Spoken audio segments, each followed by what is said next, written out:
जी dear students, कैसे हैं आप? आई होप आप सब ठीक हैं। डियर स्टूडेंट, मैं खुर्म शहजाद, आप मेरा यूट्यूब चैनल देख रहे हैं। आज की इस वीडियो में जो है हम बात करेंगे आपसे एनर्जी ऑफ एक्टिवेशन। ये टॉपिक जो है बहुत स्टूडेंट्स के लिए प्रॉब्लम रहता है कि आखिर क्या बात है एनर्जी ऑफ एक्टिवेशन को लेकर। तो इंशाल्लाह आज वो हम सब बातें, क्वेश्चंस और एमसीक्यूज़ के बारे में बात करेंगे इस टॉपिक के अंदर। So let's try to understand this topic कि आखिर एनर्जी ऑफ एक्टिवेशन क्या होता है। सबसे पहले स्टूडेंट्स, एनर्जी ऑफ एक्टिवेशन को समझने के लिए आपने एक बात याद रखनी है कि कोई भी रिएक्शन हो, वो ए और बी हैं, लेट्स से दैट, और वो कन्वर्ट हो रही हैं सी और डी में। तो आप कह लो ए और बी जो हैं आपस में जो रिएक्ट कर रहे हैं, इनमें कोई ख़ास एनर्जी वैल्यूज़ होनी चाहिए। जैसे आप फिज़िकल स्टेट्स ऑफ मैटर में पढ़ चुके हो कि जैसे हमारे पास जो है कोई भी पार्टिकल्स हों, उनकी वाइब्रेशंस हो रही होती हैं, उनमें काइनेटिक एनर्जी होती है। तो आपको पता है कि जो लिक्विड्स होते हैं, जो सॉलिड्स होते हैं, उनमें काइनेटिक एनर्जी थोड़ी कम होती है कंपेरेबल विद दी गैसेस। तो बहरहाल कोई भी अगर मैटर है, तो अगर उसने आपस में रिएक्ट करना है, तो उनकी जो एनर्जी है वो उस लेवल की होनी चाहिए कि जब वो एक दूसरे के साथ जो हैं वो अटैच हो जाएं। यानी लेट्स से दैट कि अगर ए जो है वो बी के पास आता है और ए जब बी के पास आ रहा है, तो इन दोनों की एनर्जी कंपेरेबल नहीं है, तो बराबर नहीं है एनर्जीज़। तो फिर हम कहेंगे कि इन दोनों में चूँकि एनर्जी बराबर नहीं है, ऐसी एनर्जीज़ नहीं है कि जो ए और बी आपस में मिल जाएं, तो फिर हम कहेंगे कि दोनों ए और बी रिएक्ट नहीं करेंगे। तो यही बात लिखी इन्होंने कि केमिकल रिएक्शन अगर हो रहा है तो पार्टिकल्स जो हैं, एटम्स हैं या फिर पार्टिकल आयंस हैं या मॉलिक्यूल्स हैं, वो आपस में क्या कर रहे हैं कि एक होमोजीनियस मिक्सचर तो बनाकर बैठे ही हुए हैं, लेकिन एक दूसरे से कोलाइड भी कर रहे हैं, यानी एक दूसरे को टक्कर भी मार रहे हैं। अगर हमारे पास एक कंटेनर है तो उसमें बहुत से पार्टिकल्स हैं, वो एक होमोजीनियस मिक्सचर बनाकर बैठे हुए हैं और एक दूसरे के साथ वो कोलाइड कर रहे हैं। अगर इनकी कोलिजन हो रही है तो ये कोलिजन दो किस्म की है, एक इफेक्टिव कोलिजन है और एक इनफेक्टिव कोलिजन है। इफेक्टिव और इनफेक्टिव कोलिजन में क्या फ़र्क है, ये हम बात करेंगे। सो ये डिपेंड करती है energy of the colliding particles पे। अब ये इफेक्टिव और इनफेक्टिव क्या है? इनफेक्टिव कोलिजन होगी तो पार्टिकल्स जो हैं वो एक दूसरे को टकरा के एक दूसरे से दूर चले जाएंगे। लेकिन अगर इफेक्टिव कोलिजन होगी, यानी इन दोनों की एनर्जीज़ की वो वैल्यूज़ जो दोनों चाहते हैं कि वो दोनों की एनर्जीज़ वैसी सेम हैं, तो फिर हम इसको इफेक्टिव कोलिजन का नाम देंगे। So when these collisions are effective they give rise to products, यानी कि ये दोनों मिल जाएंगे और आपको ये प्रोडक्ट बनती हुई नज़र आएगी। आप कह सकते हैं कि प्रोडक्ट बन जाएगी। अदरवाइज़ जो है कोलाइडिंग पार्टिकल जो हैं वो सिर्फ बाउंस बैक कर जाएंगे, यानी एक दूसरे टकरा के वो दूर चले जाएंगे। So effective collisions can be take place only when the colliding particles will possess certain amount of energies. तो ये मैं आपसे बात कर रहा था कि इफेक्टिव कोलिजन उसी वक्त होंगे जब पार्टिकल्स के पास कोई ख़ास एनर्जी होगी। And they approach each other with the proper orientation. और ये भी बात है कि लेट्स से दैट कि अगर एक ताला है, आपको जैसे आइडिया है ताले का, और ताले में जो है वो चाबी जाती है, तो चाबी अगर प्रॉपर तरीके से आप डालेंगे तो ताला खुलेगा। यही वो बात यहाँ पे कर रहे हैं कि मॉलिक्यूल्स की कोई सिमेट्री होती है। तो मॉलिक्यूल जो हैं अगर उनके टकराने का कोई, एक तो एनर्जी वैल्यू भी सही है जो कि होनी चाहिए, और दूसरी उनकी जो शक्ल सूरत है वो कुछ इस तरीके की हो कि टकराने से वो एक दूसरे के अंदर जो है वो चेंजिंग्स ब्रिंग इन कर सकें, यानी कि ओरिएंटेशन उनकी प्रॉपर हो जो रिक्वायर्ड है। तो फिर आप कहोगे कि इन दोनों का कोलिजन होगा और उसे इफेक्टिव कोलिजन कहेंगे। स्टूडेंट्स, नेक्स्ट बात है कि idea of proper orientation means, अब प्रॉपर ओरिएंटेशन के बारे में भी आपसे बात कर रहे हैं। That at the time of collision, जब कोलिजन हो रहा है, the atoms which are required to make a new bonds should collide with one another. यानी एक मॉलिक्यूल है, उसके बहुत से एटम्स हैं, लेकिन जिन एटम्स ने आपस में तबादला करना है वही एटम्स आपस में टक्कर मारें ताकि तबादला हो जाए।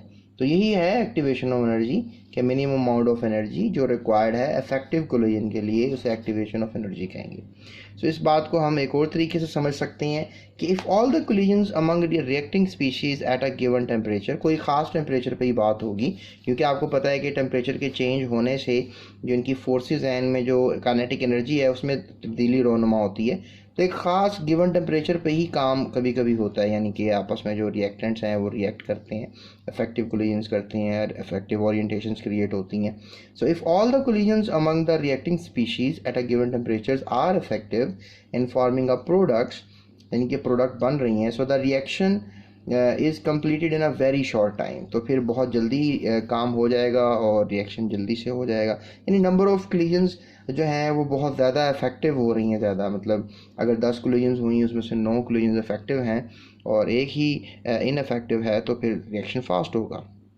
कभी कभी ऐसा नहीं होता कि 10 कोलिजन में से 9 जो है इनफेक्टिव होती हैं, एक इफेक्टिव कोलिजन होती है, तो फिर वो रिएक्शन थोड़ा टाइम ले रहा होता है। So most of the reactions are however slow, showing the all the collisions are not equally effective. तो ये बात मैंने आपसे भी की।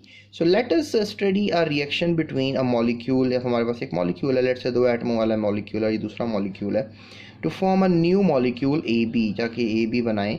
So if these molecules will have a energy equal to or more than the activation energy, then upon collision their bonds will break and new bonds will be formed। अगर इनके दरमियान जो है आप कह लो कि जो मतलब मॉलिक्यूल जो हैं उनकी जो एनर्जी है जो वो होनी चाहिए वो है, और डेफिनेटली एक्टिवेशन एनर्जी आप उसको कहोगे, so then upon collision the bonds will break. और जैसे अब लेट्स से दैट ये ए है हमारे पास A2 की शक्ल में और ये बी है हमारे पास B2 की शक्ल में। अब इन दोनों ने ये ओरिएंटेशन इनके कोलाइड करने की, यानी ये इसको टक्कर मारेगा, ये इसको टक्कर मारेगा, इसको आप H समझ लो और इसको भी H समझ लो और इसको Cl समझ लो, इसको भी Cl समझ लो। तो ये अब दोनों आपस में, ये हाइड्रोजन गैस है और ये Cl2 गैस है, ये समझ लो।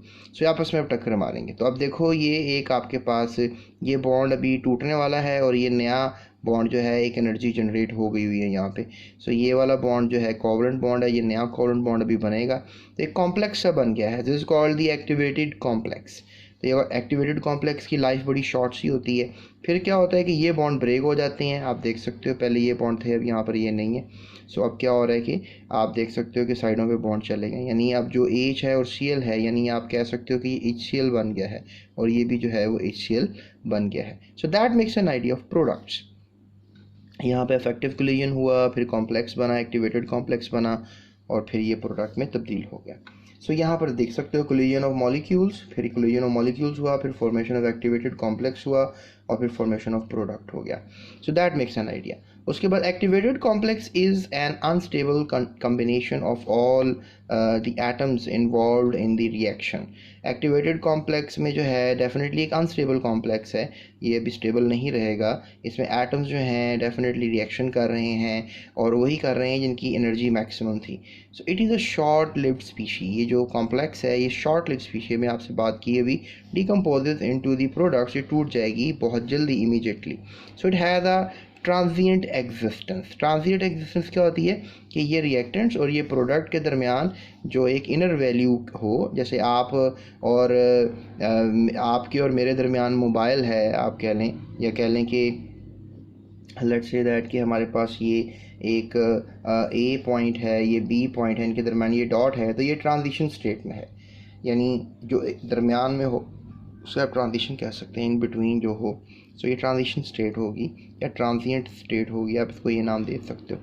सो transient existence, that is why it is also called transition state. इसको ट्रांजिशन स्टेट, एक्टिवेटेड कॉम्प्लेक्स को ट्रांजिशन स्टेट भी आप कह सकते हो। So when the colliding molecules come to each other at the time of collision, they slow up down. मतलब जब एक कोलाइडिंग मॉलिक्यूल जो है एक दूसरे के करीब आते हैं, डेफिनेटली कुछ इफेक्टिव डिफेक्टिव फोर्सेस लग रही होती हैं, attractive forces, deflective forces, slow down होंगे। So collide and then fly apart, फिर आपस में टक्कर मारने के बाद दूर चले जाएंगे अगर इफेक्टिव कोलिजन नहीं हुआ। इफ़ द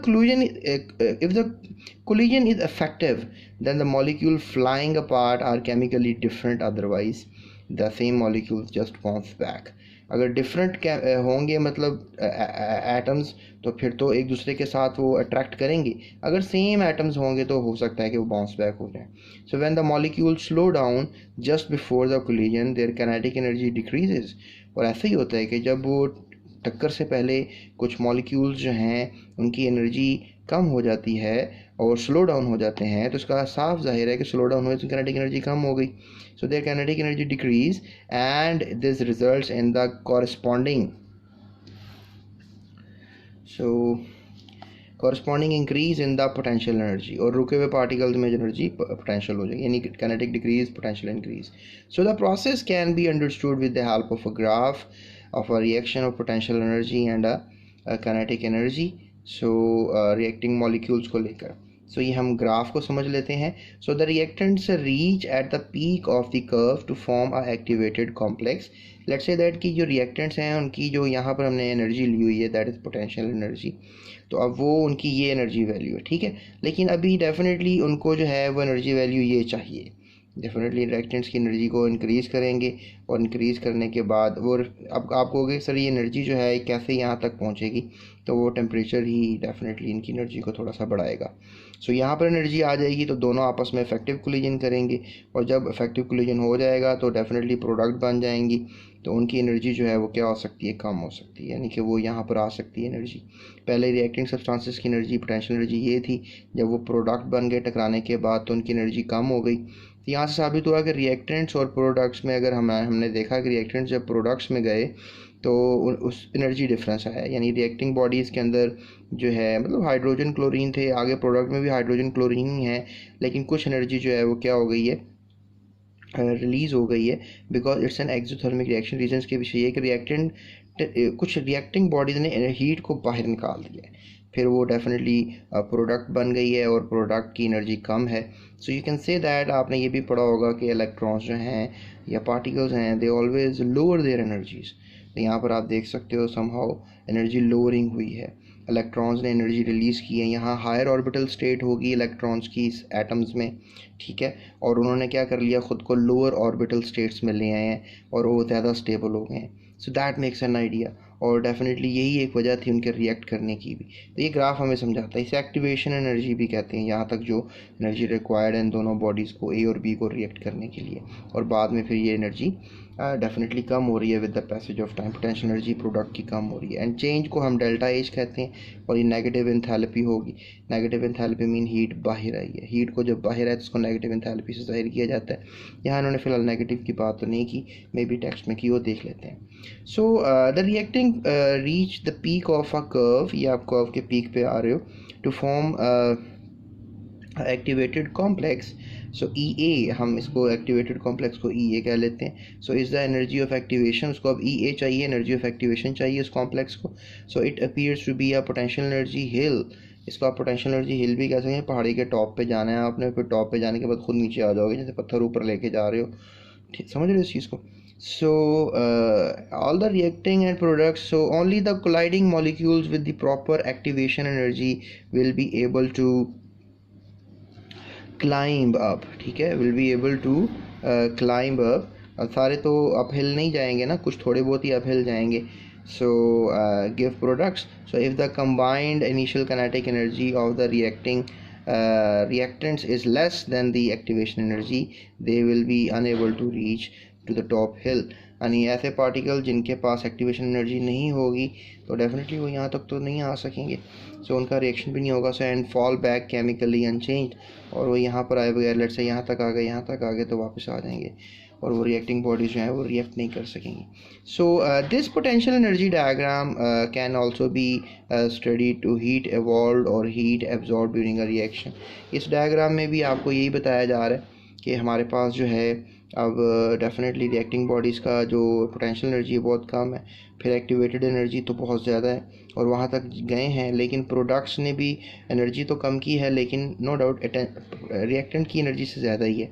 अब की बार क्या हुआ है कि रिएक्टेंट्स ने हीट को एब्जॉर्ब करके ही जो है वो प्रोडक्ट में कन्वर्ट कर लिया ख़ुद को. तो यानी इस केस में जो हीट है वो एब्जॉर्ब हुई है तो पॉजिटिव एंथैल्पी है. So that makes an idea. So the heat of a reaction is equal to the difference of potential energy. आप potential energy को differentiate कर सकते हो. So reactants and products. So for exothermic reaction, the products are at lower energy level than the reactants and decrease in potential energy appears in the increase in kinetic energy of the products. आप कह लो कि जो अभी मतलब जो दूसरी मैंने आपको ग्राफ दिखाया है उसमें जो रिएक्टेंट्स हैं उनकी किनेटिक एनर्जी डेफिनेटली कम है, जबकि प्रोडक्ट की किनेटिक एनर्जी ज़्यादा है. आपको पोटेंशियल एनर्जी नज़र आ रही है कि पोटेंशियल एनर्जी भी आपको फ़र्क नज़र आ रहा है. For endothermic reactions the products are at higher energy level than all the reactants. For such reactions continuous source of energy is needed to complete the reaction. और डेफिनेटली हमें हर वक्त कुछ ना कुछ एनर्जी चाहिए ताकि हम रिएक्शन को कंप्लीट करते रहें. So the energy of activation of forward and backward reactions are different for all the reactions. अब एक रिवर्सिबल रिएक्शन होते हैं, उनकी कहानी भी है. For exothermic reactions the energy of activation of forward reaction is less than that of the backward reactions.